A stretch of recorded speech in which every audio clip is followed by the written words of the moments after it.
Hey, greetings everyone. This is Amat, and this is my new channel. Well, my second channel.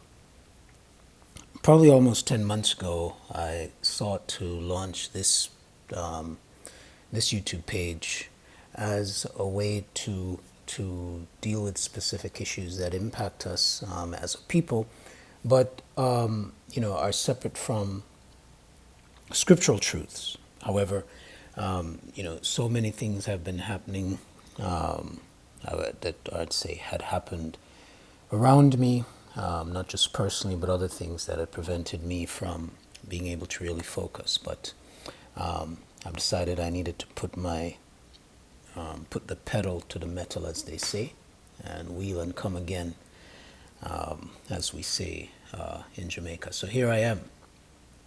And I'm going to be putting up two videos two presentations rather, in very short order.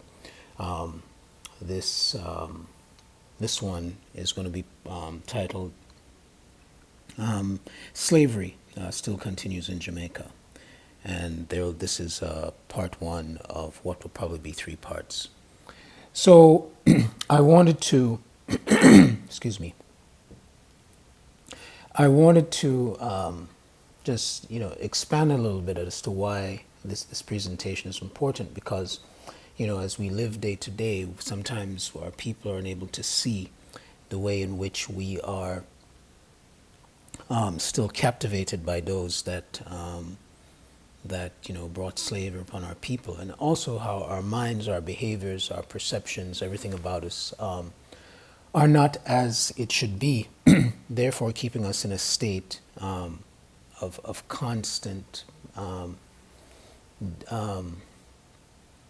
would say constant contribution or duplicity to our own fall, and to our own inability to rise up from this state that we're in. So my focus is going to be, in these next few presentations, focused on Jamaica. And it's going to expand to different places, but I'm going to start there. But I wanted to give a definition of a word, because the word is applicable. We hear it all the time, but we truly don't understand the application of this practice, because we only tend to hear about it on we can say a scale across the whole earth that may be that is practiced by what is seen as the most dominant power on the earth, which is the U.S. and its allies, which would be the other Western nations. But it's also a term that applies to the same application of subjugation and control on the local level. And that word is what you saw when the video started. It's hegemony. So let's look at break down this word a little bit, right? So hegemony is what we refer to as a dialectical in its nature, by its very definition. It is usually applied or constituted through using historically specific balances to coerce and create a consensus. I would say with hegemony in its negative sense, it designates a system of social control, and that control specifically of what you can call the regular class separate from the elite classes and groups, without the preponderant use of force or coercion, right? So if we draw on this, we see that the representatives of this system, which is referred to as a capitalist system, and its social relations, right, tend to be done in such a way and to a degree that the masses of people participate in their... Pardon me, I had a little bit of an audio glitch. I was saying that what happens here is that the masses of people, those with whom the hegemony is being directed to, tend to participate in their own domination by accepting these imagined communities that have been constructed for them. In other words, that class gives consent to their own political and economic subordination by living in this construct that has been given to them without calling into question any of it or any social order whatsoever. And so what happens is that hegemony itself becomes a psychological state, right, that involves the basic acceptance of anything that is being given to them. So so what are we saying? So we're saying here that that hegemony, we can say, is the strategic purpose of hegemony, rather, I should say, is set in place to preempt the possibility of any fundamental challenge to a particular social order or the social system in general that has been laid out for the people. Yeah, so if you look at this this here, you see the flag that represents Jamaica with the many hands on it. And it says, "Out of many, one people." Now, this is the national motto for Jamaica. But then again, if we look at the next picture, which is the seal of the United States of America, it says on there in Latin, "E pluribus unum." That also means out of many, one people. So is there anything that is unique here? No. We see that many times we're just blind to what's happening around us and how things are. So essentially, the national motto of Jamaica is not unique at all. E pluribus unum was being used by the United States long before so-called independence happened in Jamaica.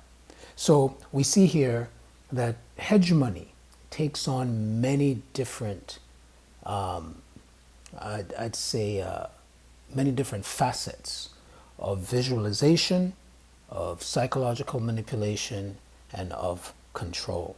So we're going to be looking at some videos, and the videos are going to speak to some things. There'll be some commentary at the end, but I just want you to digest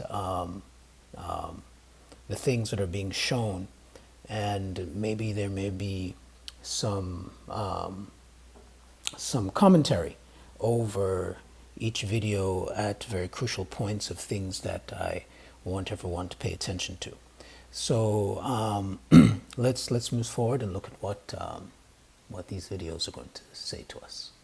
Frustrated residents living in one St. Anne community are upset with their political representatives about a lack of water and poor road conditions.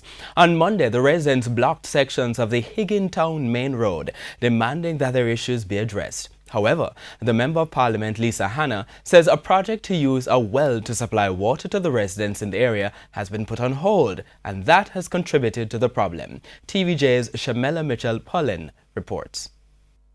A Monday morning journey into Higgintown, southeast St. Anne. Several downed trees, stones scattered across the roadway, props in a protest. A few meters away, a crowd gathers. These are the people desperately trying to get the attention of the authorities. We don't want no chicken, we don't want no cob, we don't want no fowl feeding, we want water and we want road. Them say them a dig well long a place from Wappy King kill fellow. And every time they come, they can't tell me nothing about the well. So me find out if a thief the well. A right pipe they can't find if them get the pipe them from foreign for run the water or what. But the residents say they have been dealing with the issues of no road and water for years. Their patience is wearing thin. Me ever got man to go be a king song when me want be in the shower. Or Ochi, me never be in a shower yet, I'm 51. The police on the scene ensured this protest did not turn ugly. We're asking residents not to block the road. Demonstrate, but don't block the road. Meanwhile, Member of Parliament for St. Anne Southeastern, Lisa Hanna, says she's aware of the challenges and is doing all she can to get water trucked to the residents. The parish council services this area, and we're having problems with all of the parish council tanks because they're empty. So what we're having as well is a problem with the parish council because they have no trucks. I brought the NWC here and the Ministry of Water on several occasions to look at the well. The capped well right down here, sir. But Communications Manager at the National Water Commission, NWC, Charles Buchanan, said a long-term project was identified to supply water to the residents of Higgintown. He did not reveal the cost of that project, but said it is prohibitive at this time. Meanwhile, Mr. Buchanan says the NWC has been trucking water to Higgintown once per week and occasionally to Fletcher's Land, an area in Higgin Land which falls under the municipal corporation. Shamela Mitchell-Pullen, TVJ News.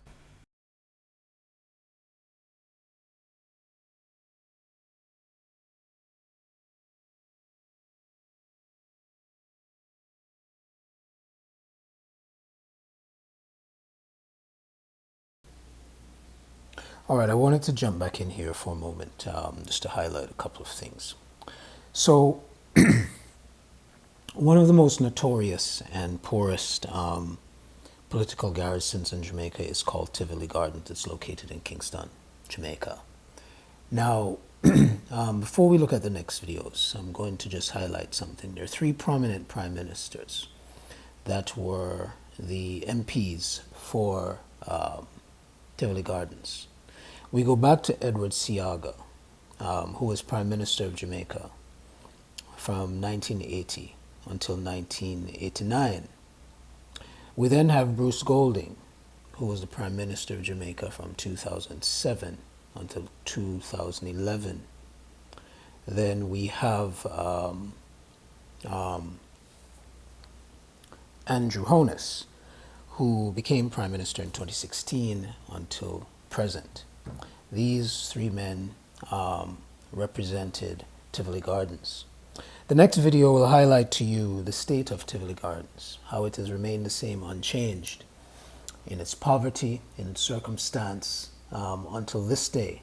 Again, going back from when Edward Seaga, who actually lived in that constituency before, according to him, to get to know the people, but that's a different conversation for another time. Coming all the way through Bruce Golding and through to Andrew Honus. So I just wanted to just give that little bit of information, so as we jump into the next video, there's some clarity and knowledge as to how things work. One more thing. Andrew Honus, who's the current Prime Minister of Jamaica, is a protege of Edward Seaga. For most of intents and purposes, he's referred to as the son of Edward Seaga because he was basically adopted by Edward Seaga, and he trained him. He in everything having to do with politics. He's had no other employment in his life from he was young except being in politics. And before Edward Seaga died, the major highway in Jamaica, the name of it was actually changed and into the name of Edward Seaga. Just a little tidbit.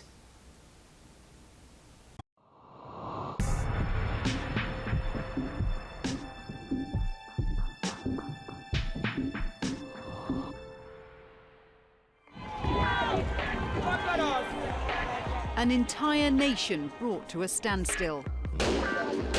Christopher Dudas Koch, one of the world's most notorious drug traffickers. Dozens of deaths at the hands of the security forces. And earned us the unenviable label as one of the murder capitals of the world. All because of one man.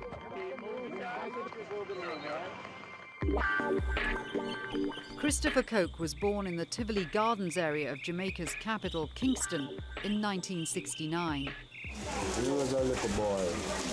He lived loving and good and he lived on a better life and learned to read and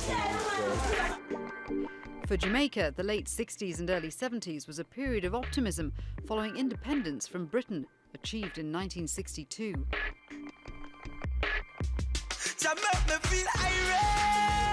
With its reggae music soundtrack and its reputation as a luxury holiday destination, Jamaica was widely regarded as a tropical paradise.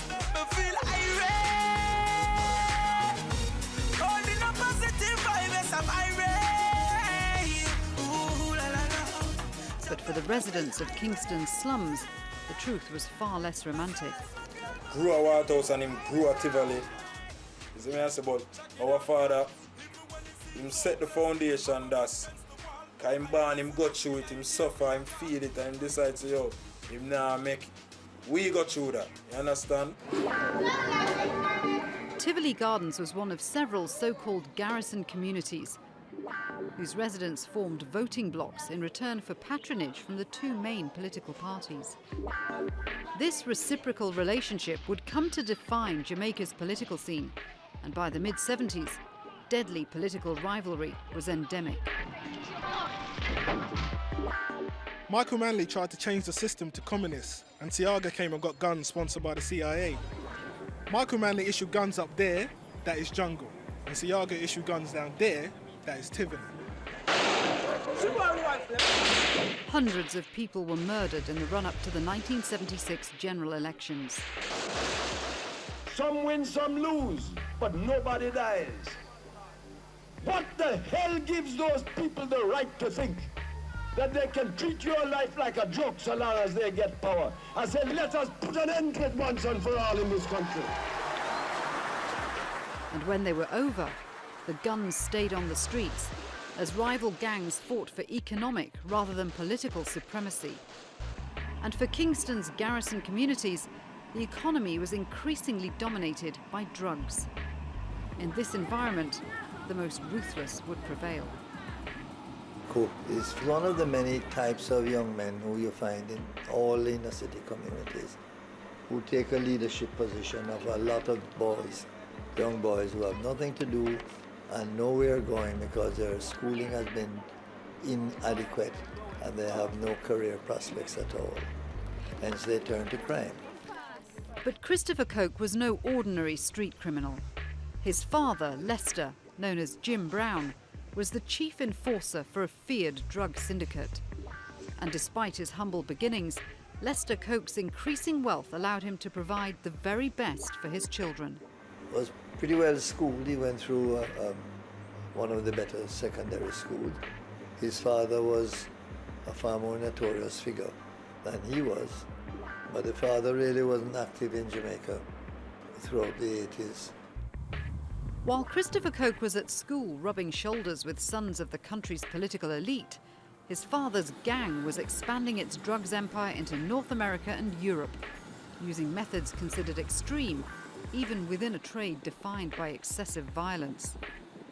They became known as the shower posse because their favoured form of execution was to shower their targets with dozens of bullets. He was a very dangerous man, and many believe he was responsible for many homicides and many murders. US authorities accused the organisation of carrying out more than 1,600 murders, and Lester Coke was eventually captured. But he would never stand trial. On February the 23rd, 1992, the same day as his elder son's funeral, Lester Coke died in a prison fire while awaiting extradition to the US. His son, the unassuming and softly spoken Christopher Coke, inherited a multinational, multi-billion-dollar business empire, along with a fearsome reputation. He was just 22 years old. Really, it's from his father, from the early time. His father did the thing and he just came along and lived in the wealth. He just came and capitalised. Christopher Coke used some of his vast wealth to build a luxury mansion in an upscale area where many of his well-heeled school friends had grown up. But Coke's roots would always be in Tivoli Gardens. Yeah, great job for people too, yeah. And like bus porter building up on those, and you know, security, a lot of security in our work. Security work at market, so we see that who I have my body, I'll take on my body to tell me set it away.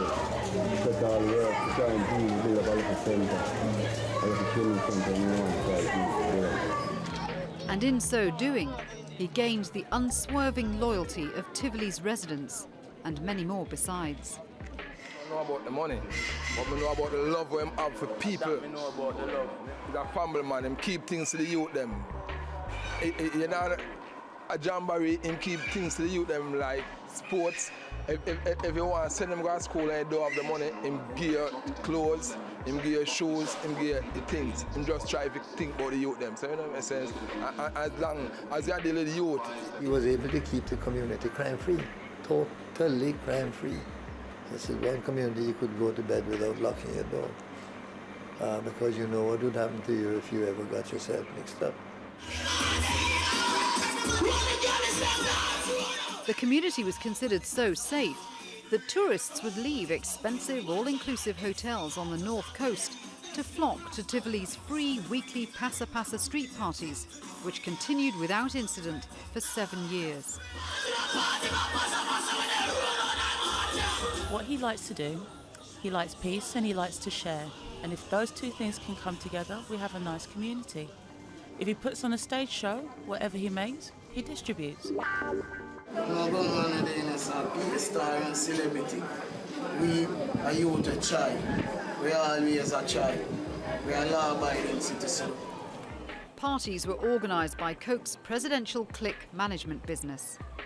US authorities claimed the company was simply an evolution of his father's infamous shower posse, a charge supporters of Coke, the so-called president of Tivoli, deny. He wasn't a violent person, he played football, he's just normal. He did everything. He's not an isolated person. Guaranteed loyalty from the impoverished community was one thing, but immunity from the state was another. Yet for almost 20 years, the president remained above the law. And the billions of dollars generated by the island's illicit earnings led to allegations that the country's elite had been corrupted. Well, there's a lot of corruption. A lot of corruption. I know a lot of politicians. I know some very, very decent, honest politicians, some bright ones too. I also know some of them that I suspect is not right. I know some of them who I don't believe have any right to be leaders in this country. They basically don't have any sense. Coke had turned the tables. Where at one time the politicians had been able to call on loyalists in the garrison towns to come out and campaign, he now called the shots. He's like a politician, but not legally, because he has everybody to do everything for him. So if he calls a march tomorrow, you will see 10,000 people marching for him. That's how powerful he is.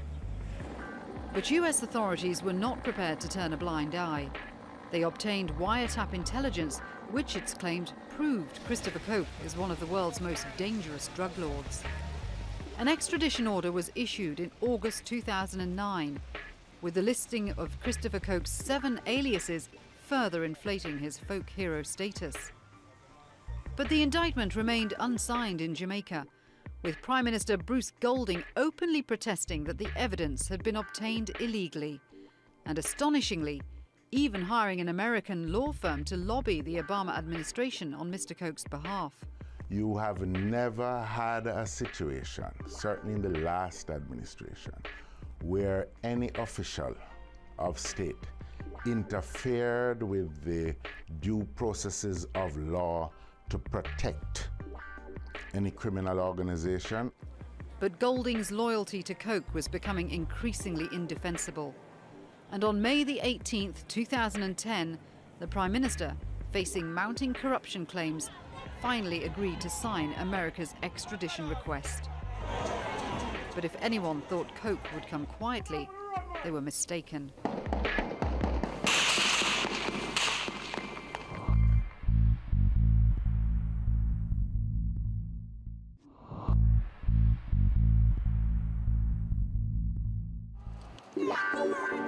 Within hours of Christopher Coke's extradition request being ratified, the barricades went up around West Kingston, and a tense 4-day standoff followed.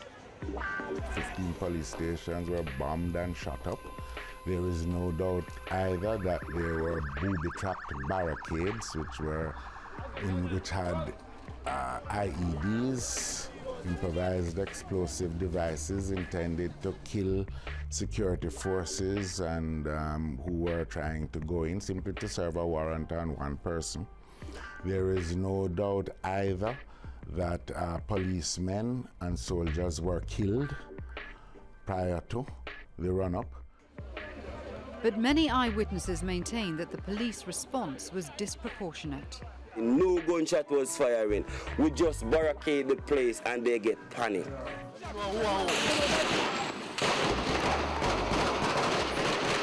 As armed forces slowly advanced through West Kingston towards Tivoli Gardens, their actions would lead to allegations of human rights abuses and cause many to ask who was really in control of Jamaica. The country, the entire country, held hostage by one man. This time them determined to them come for kill.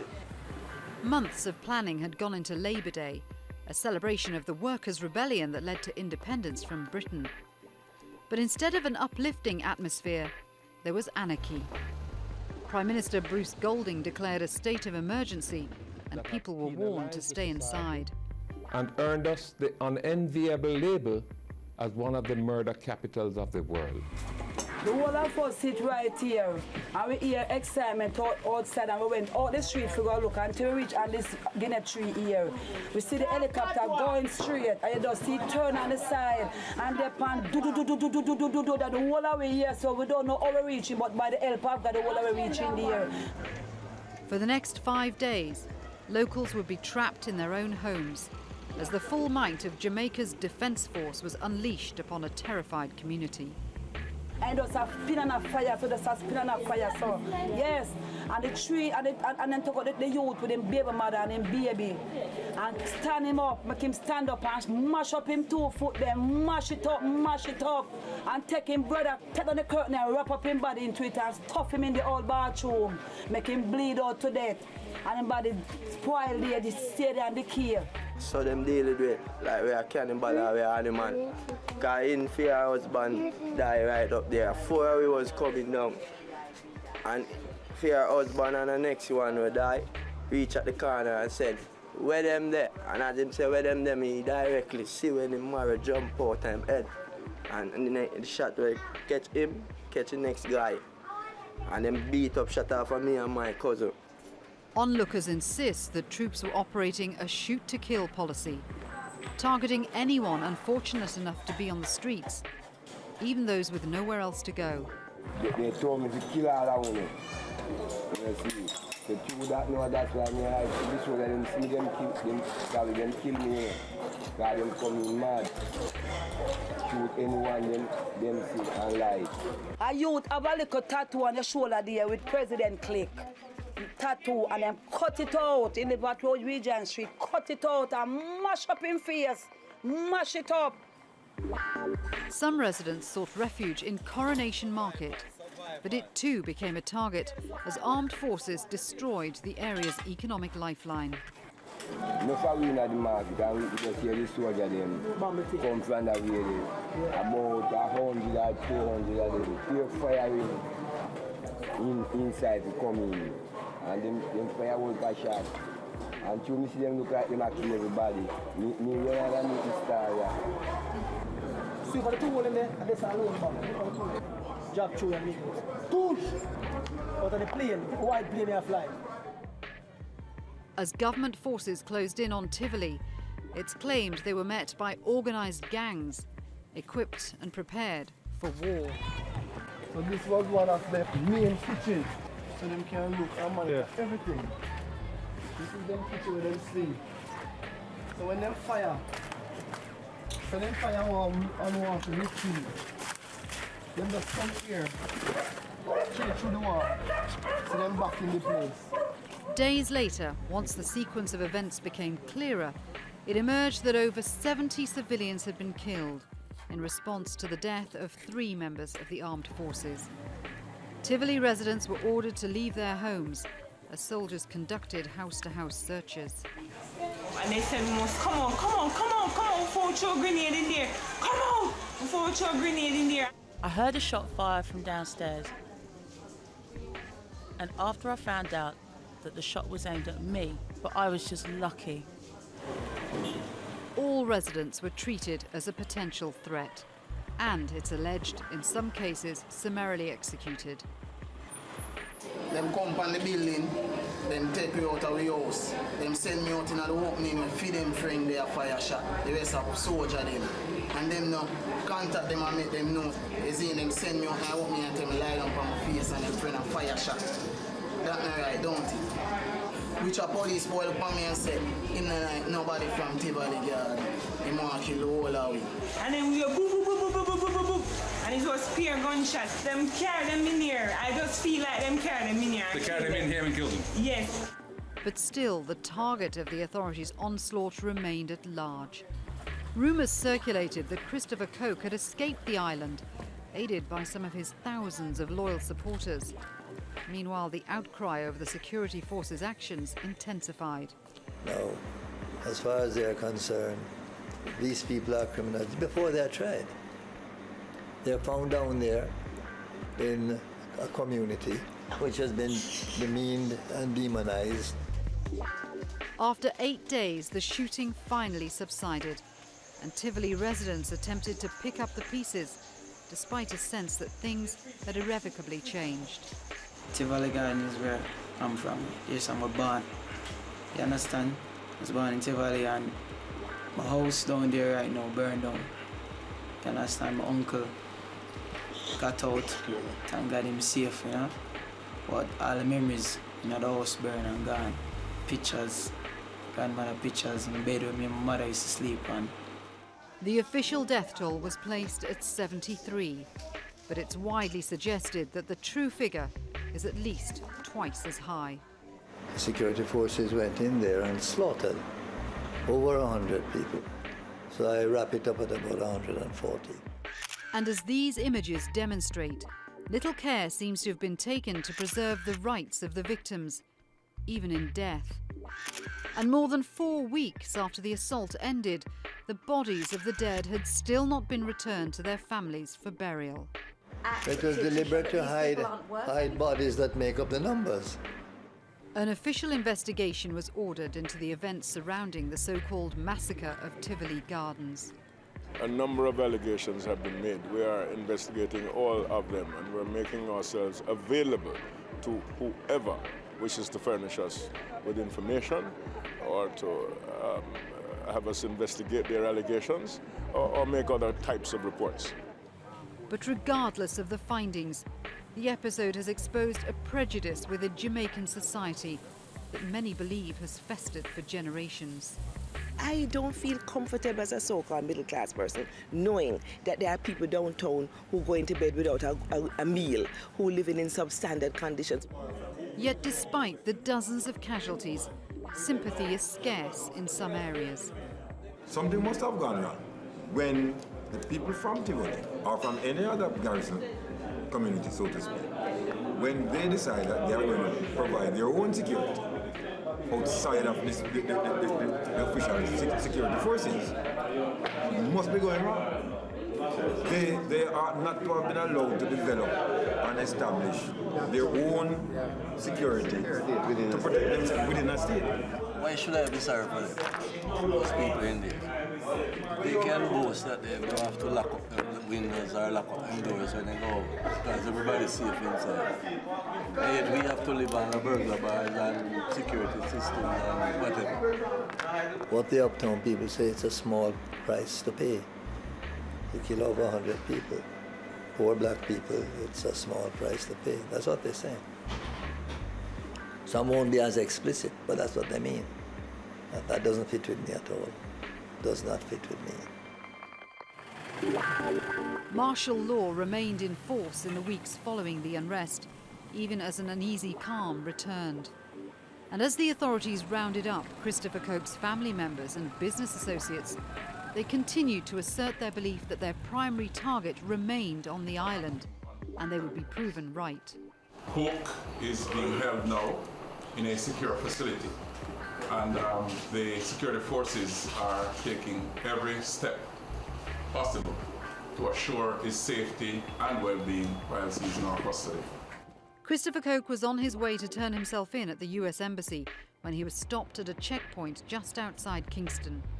He was escorted by a prominent church pastor because of fears for his safety.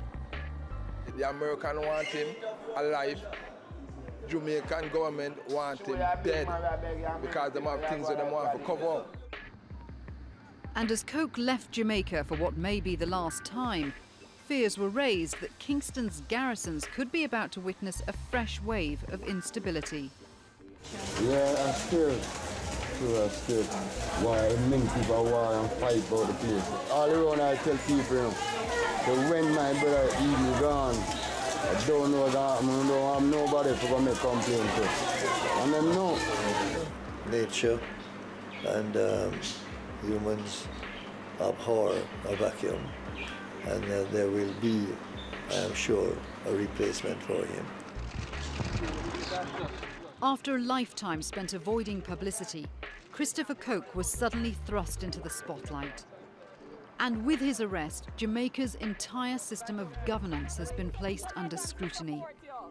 A nation that has become ever more reliant upon an illegitimate economy. A society increasingly prepared to look the other way. 3/4 of the country isn't working, you know. 3/4 of us aren't working. So do you see that poverty has us on our knees? The system needs to set a way where every youth can get the opportunity, no matter where you come from, for you can do your work, go to a good school, as you can get educated.